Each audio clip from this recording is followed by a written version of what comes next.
metrics of what's happening in marketing segment, I would want to know what are some of the milestones you would like to share with us of your journey, of your professional journey as a marketer. Oof. Milestones here. I don't know. I mean, that's a very broad question. This is my 17th year as a Oh my professional. God, you look so young. Thank you so much. You are kind. I'm actually going for my 15th year MBA reunion this year. So that's a big one for me. This year per se has been extremely fantastic. I was recognized by two of your other platforms this year as well. So sort of it's been taken a while, but it sort of feels good to get all the love and recognition for the work that you've been putting out. Anything else that's prominent as a marketer? As a marketer, I mean, last year at VAHDAM we did quite a lot of interesting things. One of the big ones for me was our Emily in Paris collaboration. It was first of its kind for an Indian brand to collaborate with a Netflix show. And not just an Indian brand, like a relatively young brand like us, right? So I think that just going through the whole Viacom Connect, dealing with, just seeing how that side of the world works was quite interesting. This is my first startup experience, VAHDAM, right? So for me, just the shift of moving from a set conglomerate culture to a startup culture has personally been one of the biggest learning curves for me. Good days, bad days, but overall, I mean, I wouldn't do it any other way. Great, lovely knowing that. Tell us, how do you disperse the budget between how the legacy media is doing, between how the digital is taking the center stage? How do you look at it as a phenomena, as a impactful factor coming up? But also I would want to know, how are you dispersing the budgets? Got it. So I'll speak about this in two contexts. One is in the context of VAHDAM. Digital first brands always have an affinity to go big on digital, right? They're sort of wary of legacy media, and I think that's changing, but that's changing a little slowly, right? But if you look at a non-startup setup where I was before, I think it depends on what the objective is, right? When your objective is bottom of the funnel, what I've come to realize is digital works best. It's more measurable, it's more targeted.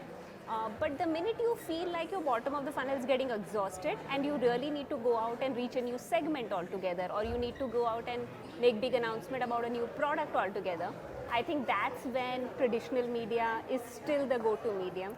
Nothing gives you reach like, and I'm not even talking TV, I'm even talking very targeted outdoor, digital hoardings, radio. I mean, you'll be surprised how well radio does the minute you get out of the metro cities, right? So I think if from that context, it's not a function of scale, it's a function of what part of the funnel do you need to move. So precise strategizing basically. Absolutely, absolutely. I think the third area which is now started to get a lot of attention in terms of budgets is retention, which was not so big a deal earlier, and by earlier I mean even 5 years ago, right? But I think just retention, leveraging own media, making sure your existing databases are coming back, buying again and again.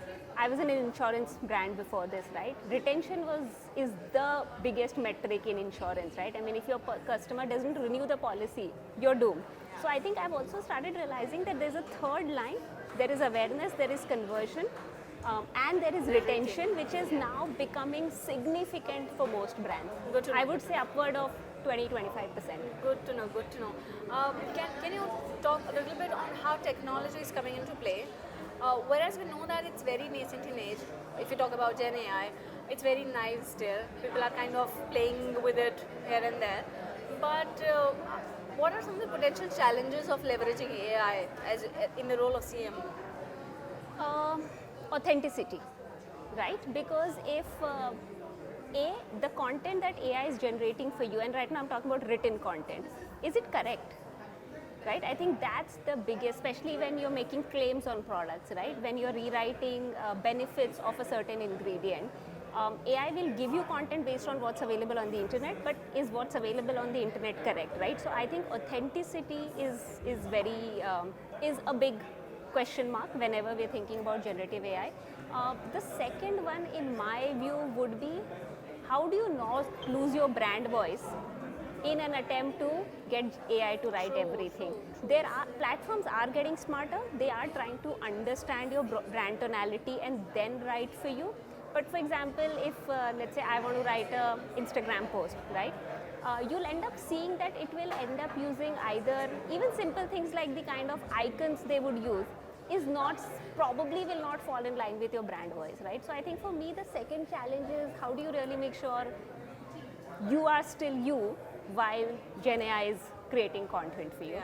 I think when it comes to product and videos, it's very nascent. I think everybody is dipping their toes in it, but I don't think there is one solution where I have found that it can do the job end to end.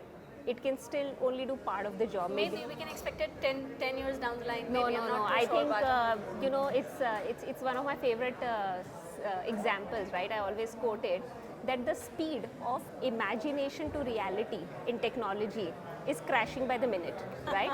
I mean, when we saw Star Wars, for Star Wars kind of computing to become reality took 2 decades. But something that you see in Mission Impossible 4 years ago is actually a reality today, right? So I think it's not 10 years. I mean, I think it's maximum 2 years. That is if this whole thing doesn't come crashing the way Metaverse did. good to know your point of view. How do you look at the role of CMOs as marketers? Because they are the voice of the brand. They are positioning it in a better way. They are the purpose drivers of the brand. How do you look at your role in kind of contributing to environmental sustainability? Oof. See, I think sustainability is not a marketing problem, it's a business problem, right? Unfortunately, most people still want to only be environmentally conscious to only weave a marketing story. And I think when a CMO is trying to do that, it falls flat, right? If I'm as a business not actually environmentally conscious, a CMO can only weave so many lies, right? To tell the customer, hey, listen, we are. So I always say that it's a problem that starts at the business level, usually at the CEO's level. Of course, the marketer's job is to make sure that it aligns with the broader brand purpose and your customers to get to know about it. There's no point doing all this if nobody knows, right? So I think that's the role of the CEO, but I don't think the CMO can take the mantle of making the business environmentally conscious. You being in the role of a marketer for your 15 years, long years, any trend, any prominent movement, development that is shaping up as a trend going forward, anything that you foresee that is here to stay for long? So I don't know if it will stay here for long, but I think one of the trends that we are seeing is people are losing, or the lines between sales and marketing is blurring. Of course. Right? I always get amazed that performance marketing is called marketing and not performance sales, because the role of performance marketing is to drive sales, right? So I feel somewhere the lines between sales and marketing is getting blurred. One of the pro of it is everybody will start getting very business savvy, whether you are a designer or you are a social media manager. Love it. Exactly. The cons of that, I feel, is we will lose our abilities to build brands that outlast all of us, right? I think because when you don't have somebody who's only thinking about tomorrow instead of thinking about today, organizations fail to create the long-term impact that brands are supposed to do. So that I'm seeing that happening. Like, I'm sure you speak to a lot of CMOs. Yeah, and this is one of the different opinions I'm listening to. Okay. I always hear that, everything's getting so, what is the ROI today focused? How do you build something for tomorrow, right? And I think it's one of the dilemmas that a lot of CMOs are going through. The easy answer is, let's give the business what they need.